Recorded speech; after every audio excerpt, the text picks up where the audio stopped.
Welcome back. So we are talking today about another book review. This one's actually a novella, and this is the review for book 2.5, I guess, in The Bound and the Broken, The Exile by Ryan Cahill. So I read this one on Kindle. It's available on Kindle Unlimited along with the whole Bound and the Broken series. So if you are interested in getting some Ryan Cahill in your life, which I could highly recommend, then you can subscribe to Kindle Unlimited and you can read the entire series, or you can buy the books and they're all really cheap as well. I read The Exile after reading of Darkness and Light, which is the way you should do it. So basically, the Bound and the Broken series is kind of book, novella, book, novella, book, novella, and this is the second novella, The Exile. The Exile in question is a character called Dane Atreides, who is a major character in Of Darkness and Light. He's kind of introduced there as part of Aeson's rebellion. Now, Dane is a Voltaran.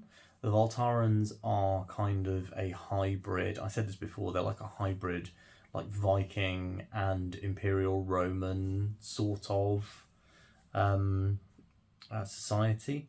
So they have they're very heavily tattooed, and all their tattoos have meaning. So for example, whether they're a parent, they have a tattoo, the house they belong to, they have a tattoo, and also their skill with sword and spear, they'll have a set of tattoos on their arms.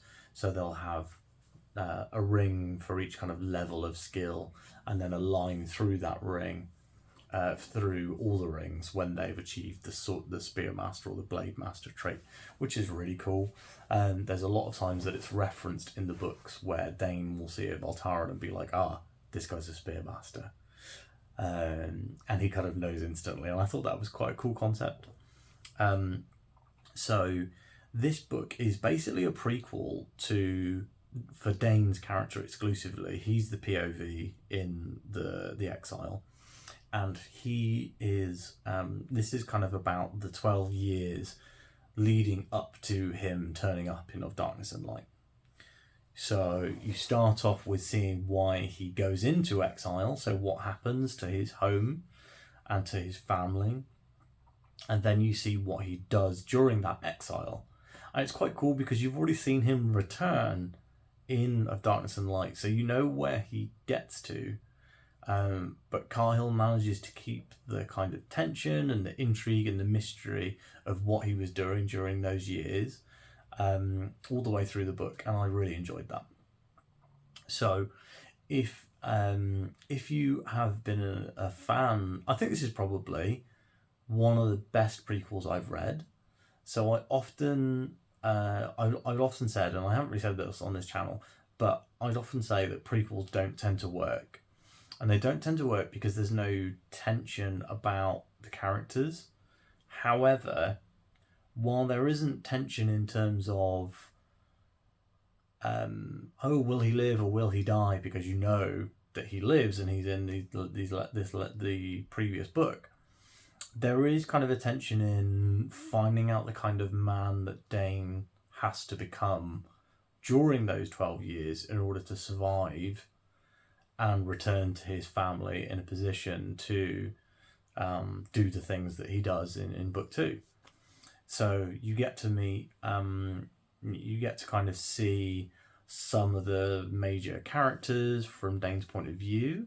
So there's a great section that he spends some time with Therin, and it kind of shows you a little bit about what Therin was doing before Of Blood and Fire, and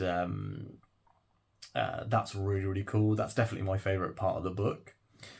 Dane also spends some time with one of my favourite characters, Belina.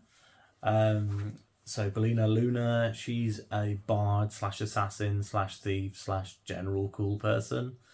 And she is a big character in the Exile. She takes Dane kind of under her wing and teaches him how to be an assassin. So yeah, I think that you get a lot of it, even though it's quite short, you get a lot of interesting characters, and you get to spend that time with those characters that you don't really get to in the main novels.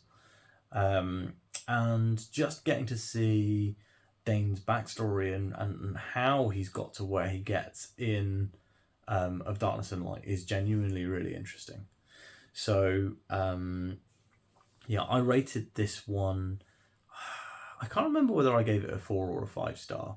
I think in the end I probably landed on 4, and I would land on 4 now if you asked me to rate it again, so maybe.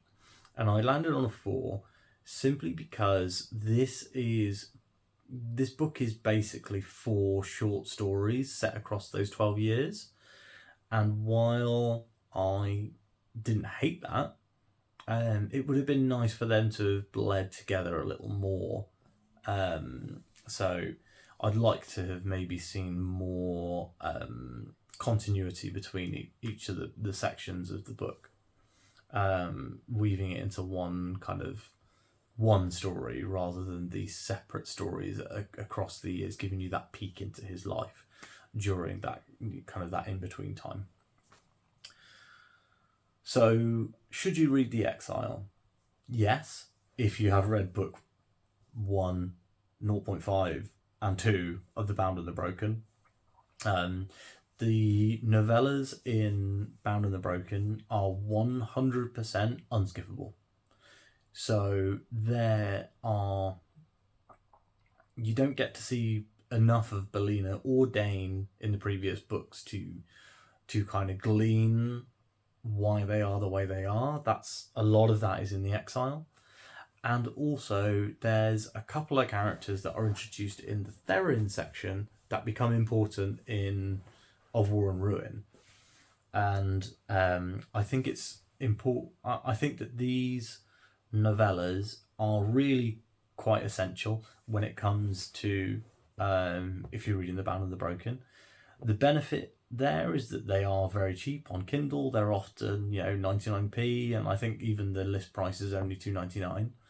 And they are, as I said, completely free on Kindle Unlimited. And the paperbacks aren't expensive either. I mean, I bought The Fall for £3, I think, in paperback. I chose to buy The Exile, just to read The Exile on Kindle Unlimited because I was already paying for it for other books that I wanted to read for Self-Pub September. So I just went for it. But the physical printed versions that I have read of all of the other Bound and the Broken books have been really good, and absolutely no worries about the printing. You can order a physical copy and you'll have a great time. So, because this is only a novella, and because this is deep into a long and epic fantasy series, I think it's probably best to cut my review here, simply because if I talk about any more of it, I'm going to spoil loads of it. So, let me know if you've read The Exile, what you thought. Let me know whether you like to read novellas, whether you think that novellas in fantasy series are a good idea, are something that you enjoy, or you would rather they just be written into the main books. And I will speak to you soon.